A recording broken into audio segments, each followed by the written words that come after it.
I heard that you can grow your own papayas from store-bought papayas in just 18 months, and I didn't believe it, so I tried it myself. And spoiler alert, what happened here was the ultimate proof on why you should grow your own plants from the seeds inside of fruit too.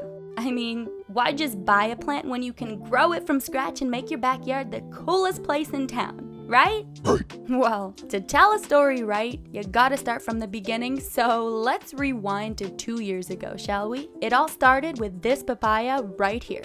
First, I broke open my papaya, revealed the dark little seeds, removed some, and then I broke open that outer gelatinous membrane to reveal the inner seed. It's really hairy, and it's also a lot of fun to break them open just like this. You gotta make sure to remove that outer layer of flesh off of the seed and get them on a damp piece of paper towel so you give them a nice home to germinate. Not Germany, but germinate. I decided to leave that outer hairy layer on some of the seeds and peel some off of others just in case one method worked better than the other in growing baby tails, because remember, this was the very first time I was ever attempting to grow papayas from seed, and if we wanted that to happen in 18 months, we needed options. Some of the seeds also came like this, without that outer gelatinous hairy membrane layer. So of course, if you know anything about this channel, we try many different ways of growing to make sure we're successful, so you already know that I put the seeds with the hairy layer still on them, and the seeds with the hairy layer peeled off, and the seeds that didn't come with the hairy layer at all on a damp piece of paper towel, in orderly fashion of course. And then I sealed that up in a little bag, and the hardest part came, waiting to see if the seeds would sprout or not. By the way, if you're trying this at home, you can also seal it up in a glass jar instead of a little bag and then wait for your growth. But the hardest part really is waiting, because it can take anywhere from 3 weeks to 3 months for the baby seeds to sprout baby tails. So if you do try this, you'll learn the true value of patience. But I was also curious about the rate of germination and how that really happened, why it could take 3 weeks or 3 months. So I also tried experimenting with some seeds by placing one in a dark place and the second one in a sunny place by my window. I really just wanted to see which ones would sprout faster, since there was such a big stretch of time where the seeds could grow or not. Well, it took my seeds exactly 7 weeks to germinate, and I was so excited to open my paper towel to see the little baby tails starting to form on some of the little seeds. And after I experimented, I found that the seeds that sat in the sunny spot sprouted in about 7 weeks, whereas the seeds that sat in the dark spot sprouted in 3 months. So we know the true answer there, keep them in a sunny spot. And the seeds that had the outer hairy layer grew faster than the ones that we peeled the hairy layer off of. These were, in fact, a few cool things to learn as I was becoming a papaya expert. Plus, I heard that you can grow a papaya tree in just 18 months, a full-blown tree that fruits papayas in your own backyard. So I was really pumped to see these little tails growing, but I was skeptical that papaya trees could actually grow and fruit all in under 1.5 years.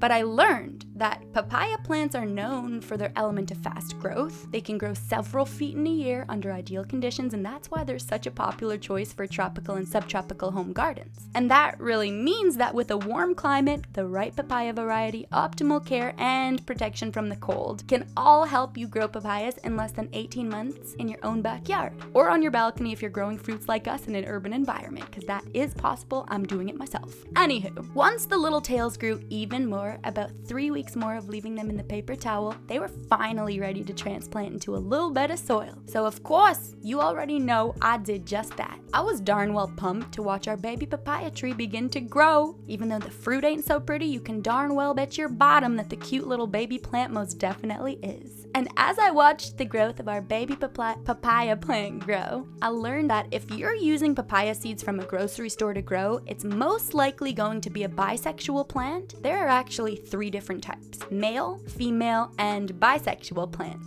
It's the female and bisexual plants that are the only ones that produce fruit, and you may be thinking right now, well, my lady, you might actually have meant to say bigender, but nope, I meant bisexual, because bisexual as a term is actually used in botany pretty often, and it just means dual sexes. And now you might be thinking, well, my lady, what makes them bisexual? Well, first off, they're bisexual flowers. So papaya plants produce both male and female flowers fruits on the same plant, and the presence of both male and female reproductive organs within a single flower is what makes them bisexual. Probably a mouthful, right? Well, let me explain. The male flowers typically have a long, slender stalk, and they produce the pollen. The female papaya flowers are pretty big and usually located closer to the main stem. They usually have a swollen base known as the ovary. My females, you can relate. That usually contains the female reproductive organs. Now, one single papaya tree can produce both male and female flowers, allowing for self-pollination and making it true that they are in fact classified as a bisexual plant, or at least they can be, depending on the plant itself.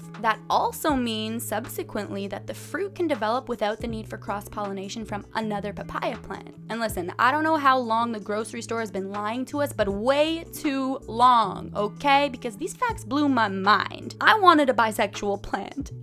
And well, of course, as it grew, it soon became ready for another new home, so I made sure to repot it, and I even saw the roots sticking out from the bottom, so I knew it was ready to form new roots in a new home. When I went to repot it, I did notice though that it got a bit root bound. I definitely could have repotted this earlier, but that is okay because you live and you learn, and the process of growing papaya is darn well all trial and error. You already know that by now.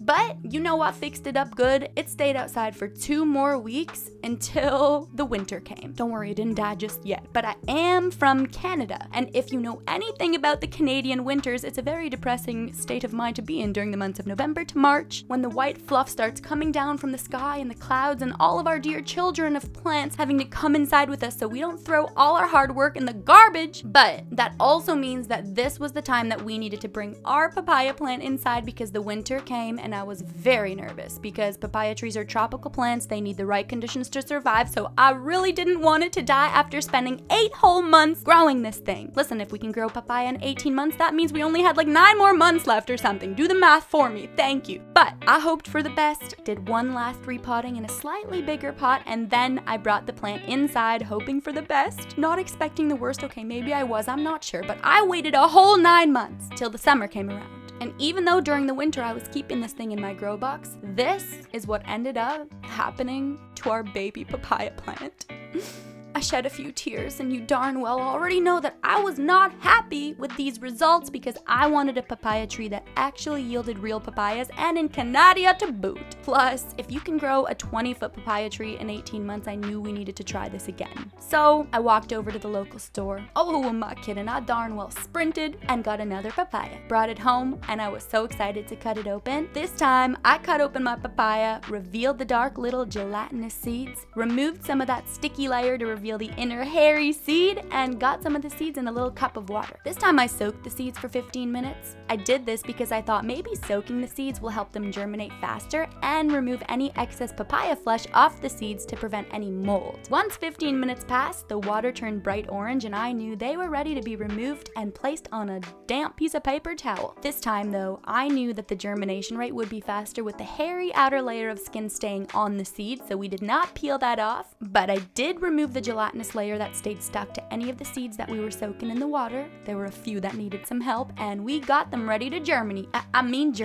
I also did prick the tip on some of the hairy seeds. Don't get any thoughts here. We're only doing this to prepare for germination, but I did this so I could give them a little head start so that when the tail did sprout, it had an easy time breaking through that hairy shell. Plus, like our other papaya, some seeds came without that hairy layer, and we still added those to the paper towel too, just in case. Then the hardest part came, waiting for them to sprout. And since we already knew at this point that it could take anywhere from 3 weeks to 3 months to sprout, I kept them in a sunny spot, learned from the time before, and checked on them after about 3-4 weeks. The seeds did not yet sprout though after a full 4 weeks, even in the sun, and some even looked to be molding over a little bit, so I switched out the paper towel with a new damp one, sealed it back up, and waited 3 more months. I actually ended up forgetting to check on my paper towel for 3 months. I didn't mean to wait 3 months, I literally just forgot, and after I realized that I almost forgot, I ran to check and remove the sealed paper towel to see the little sprouts poking out. Listen, I got to admit, I didn't water the paper towel during those 3 months, but if you're trying trying this, make sure you don't forget to check on them for the 3 months, and also make sure you keep your paper towel damp. You don't want it sopping wet, but a nice damp environment for them to grow. You want to mimic the tropical environment. But as you can so clearly see, the papaya seeds grew so nicely, and it was a very good thing that we made sure to try germinating several seeds, just in case they didn't all sprout. It looked like we got about 20 or 30 sprouted seeds here, so you know what we had to do next. We got them in a new soil home and waited for our papaya tree to grow.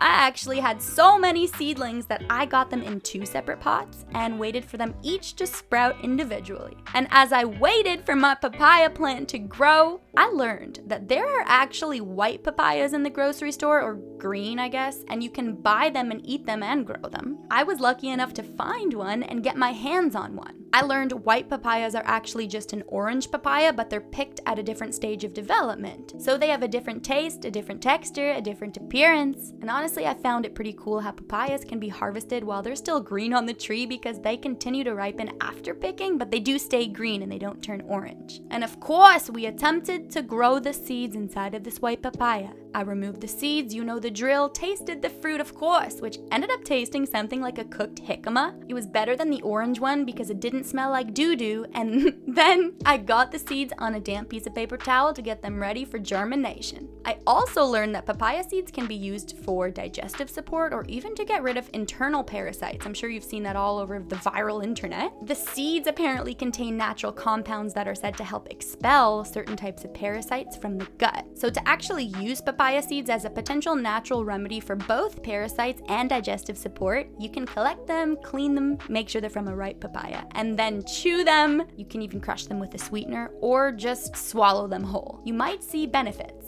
Plus, I also learned that there's this protein in papayas called Papain. Not sure if I pronounced that correctly, but it is essentially the superhero of enzymes in papaya fruits and all fruits, because it can be used for things like, ready to have your mind blown, tenderizing meat, clarifying beer, processing dairy, and also in some medicinal applications. When applied to meat, the Papain breaks down tough muscle fibers and makes the meat more tender and easier to chew. With the beer, it helps remove proteins and particles from the beer, which results in a clearer and more visually appealing final product. And with the dairy production, the protein can be used to break down milk proteins, and it's even sometimes used in the production of dairy products like cheese and yogurt. So cool. But in terms of the medicinal applications, it can be used as a digestive aid, as an anti-inflammatory by alleviating symptoms of conditions like arthritis, sprains, and strains, and it can even break down dead tissue and promote the faster healing of wounds. Plus papain, that protein, it's even sometimes added to toothpaste and mouthwash because it's said to help break down plaque and whiten your teeth.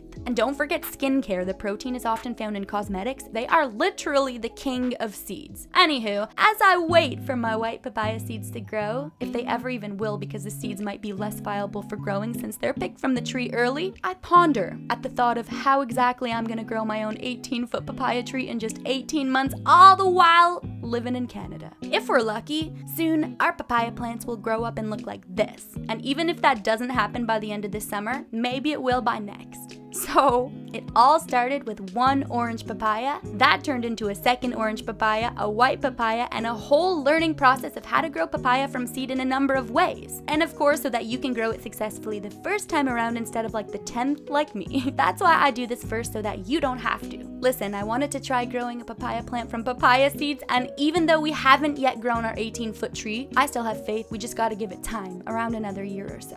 So 2 years, a bunch of papayas, and the story of what exactly happened when I attempted to grow papayas from papayas. Listen, this is only further proof why you shouldn't buy your plants, but grow them from seed instead. The way that I see plants is essentially as a reflection of how we as humans can grow too in our own ways. So go get a papaya that is of dual sex, grow it from seed, and update me on your process, because I love staying updated on what you guys grow. And of course, as you know, on this channel, we take the seeds from inside exotic fruits and grow them into full-blown houseplants that fruit. Thank you so much for watching my channel this week. Don't forget to like, comment, follow, subscribe. Always remember that I love you literally so much, you guys. And I'll see you next week.